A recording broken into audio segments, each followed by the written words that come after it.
My God, the NHL's North Division has been fun to watch, and last night's Jets-Leafs game was a prime example of what I'm talking about. Back and forth, flashes of brilliance at both ends of the ice before the Leafs finally secured a 4-3 win in overtime on a ridiculous goal from Austin Matthews.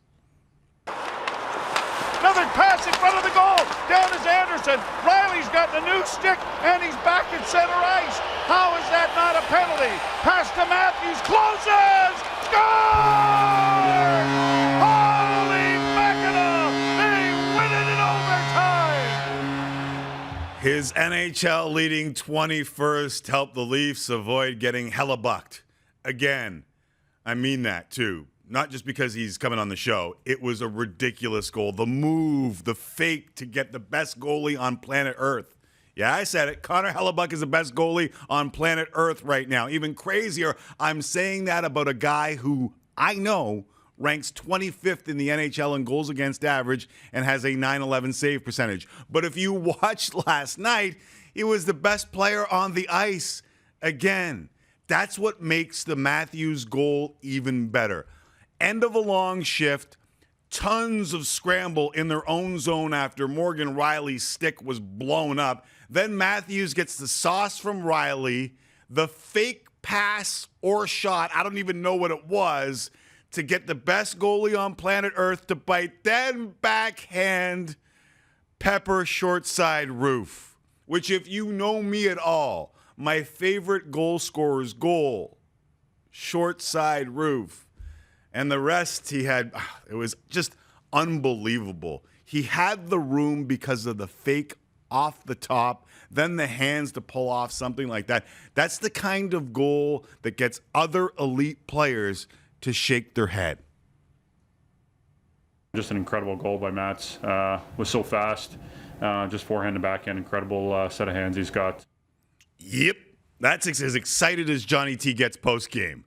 And oh yeah, he's got over 350 career NHL goals, and that's still the reaction. If you know me, it's just the subtleties that I love. And I know he was kind of asked about it after the game, but I will ask him a few more. Austin Matthews will join us a little later on right here on Tim and Friends. But it was the entire game. It was just so much fun to watch. Even the Jets tying goal at 3-3, speaking of subtleties, the little things, what a great goal that was. Ehlers jumping in, the read of the stick tap in front from Paul Stastny. Ehlers right on the stick with the hard pass. There's no room. There's no time. Great goal. And that got the Jets the point, well, along with Hellebuck. And don't look now, but the Jets are 7-2-1 in their last 10. They're 11-5-1 in their last 17. Sure, it's a random number, but it looks good. Did we just see a North Division final? Was that a preview of the North Division final? As a non-biased observer, sign me up. Well, either that or the Battle of Alberta. I would take the Battle of Alberta in the playoffs any day of the week. Anyone starting to rethink who won the Line A deal? I'll give you a second. Think about it. I said at the time I wasn't sure how one-sided that thing was. The Roslovic throw-in made me think that maybe the Jackets won it.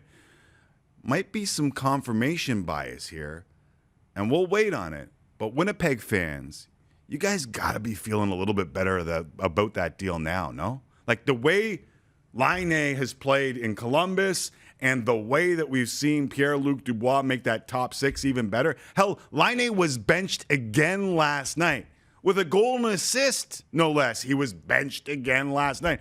Jackets lost their third straight, and after the game, Line A remained upbeat. Sorry, what's that?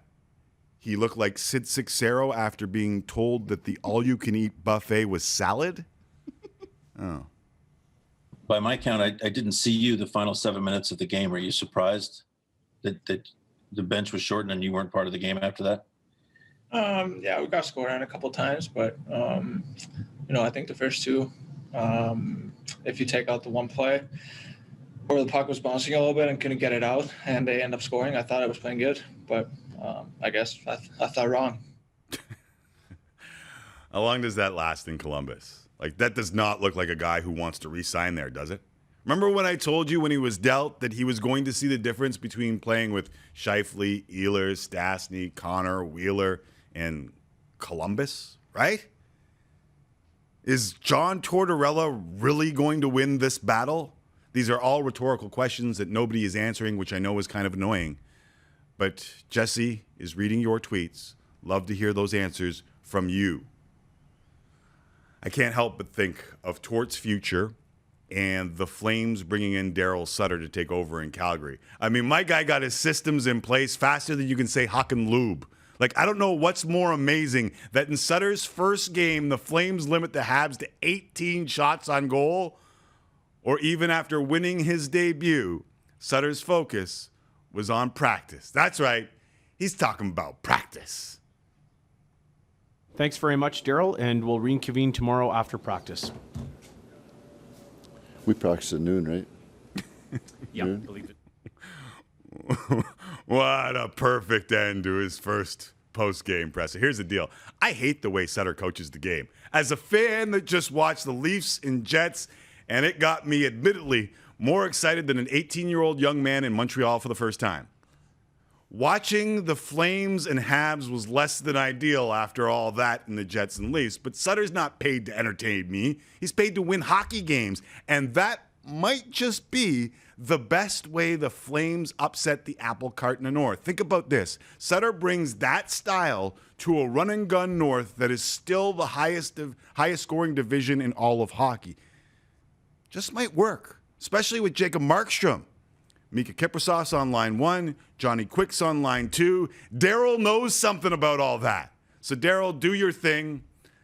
I don't think even you could ruin this for Canadian hockey fans. Your style couldn't even take away what we have enjoyed in the North Division. This has been an absolute blast as we fire it back up for the Oilers and Sens tonight. McDavid and Draisaitl have just 11 combined points in their last 2 games. 3 more North games on Saturday for Ron McLean and the boys.